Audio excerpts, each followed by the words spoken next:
some truths we as Americans really do hold to be self-evident. We believe that all men and women are created equal, and that government ought to be of, by, and for the people.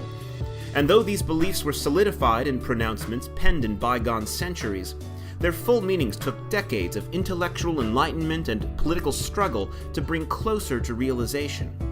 Every so often, major confluences of events coalesce to make us rethink our democracy.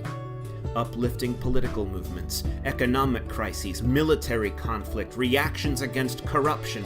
These have brought about the fundamental reforms to our electoral system that have widened the circle of who we consider worthy of participation in the political process and what aspects of our government will be the purview of the people.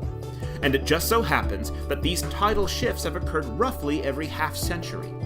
About every 50 years, we find ourselves inspired or compelled to take a fresh look at our democracy and make it better, to ensure that every man and woman is treated equally. Another such age is upon us. Our devastating civil war centered on a question as to our common humanity.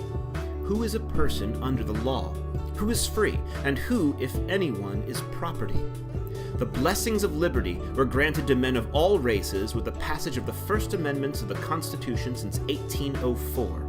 The 13th, 14th, and 15th Amendments that abolished slavery, granted equal protection and due process, and ensured that voting rights could not be withheld because of one's race.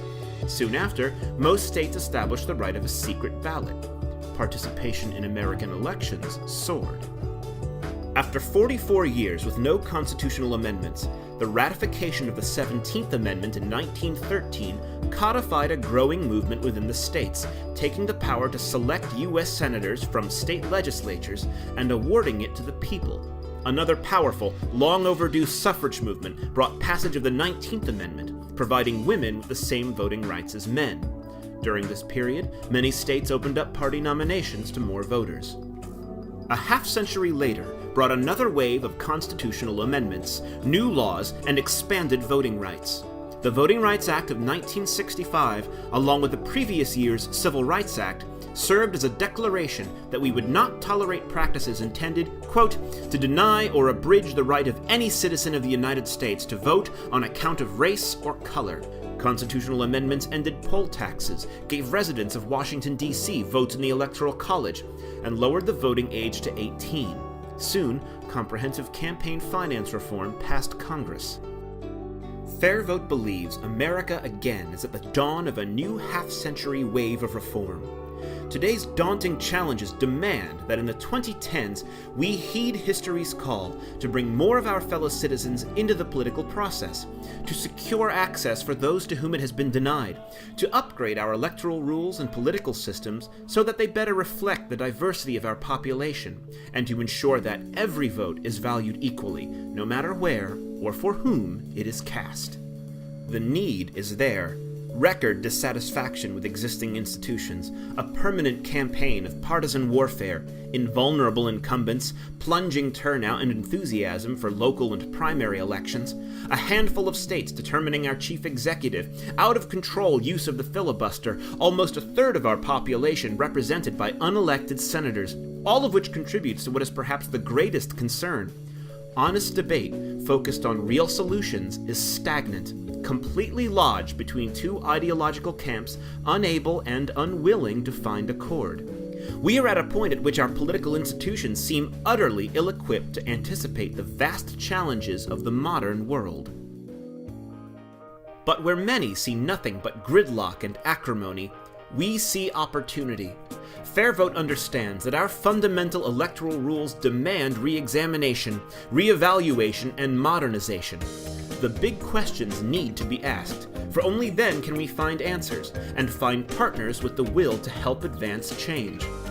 We see a decade bringing us a national popular vote for president, an affirmative right to vote in the Constitution, universal voter registration, new rounds of campaign finance reform, and revamped voting systems that uphold the principles of majority rule and fair representation. History shows us that change breeds change. Awareness of our power to reform is contagious. What is needed now is a spark, the light of new ideas guiding the way toward ambitious reform, breakthroughs that then trigger further advances. FairVote has already been an impetus for significant expansion of reformers' visions. Our research and analysis identify where our democracy is lacking and what must be done to fix it.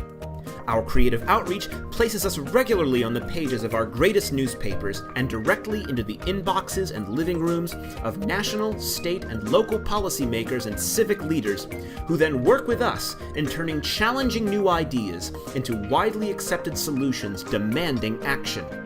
With innovative thinkers and committed activists, we seize the moment to be catalysts for a new wave of reform that will make the democracy of 2020 truly based on respect for every vote and every voice. FairVote is at the forefront of this crucial movement, recognizing the rare opportunity at this time in history, a time that calls upon us to remember those milestones from our past, those 50-year landmarks that remind us of all we have been through, all we have earned, and how much more there is yet to do.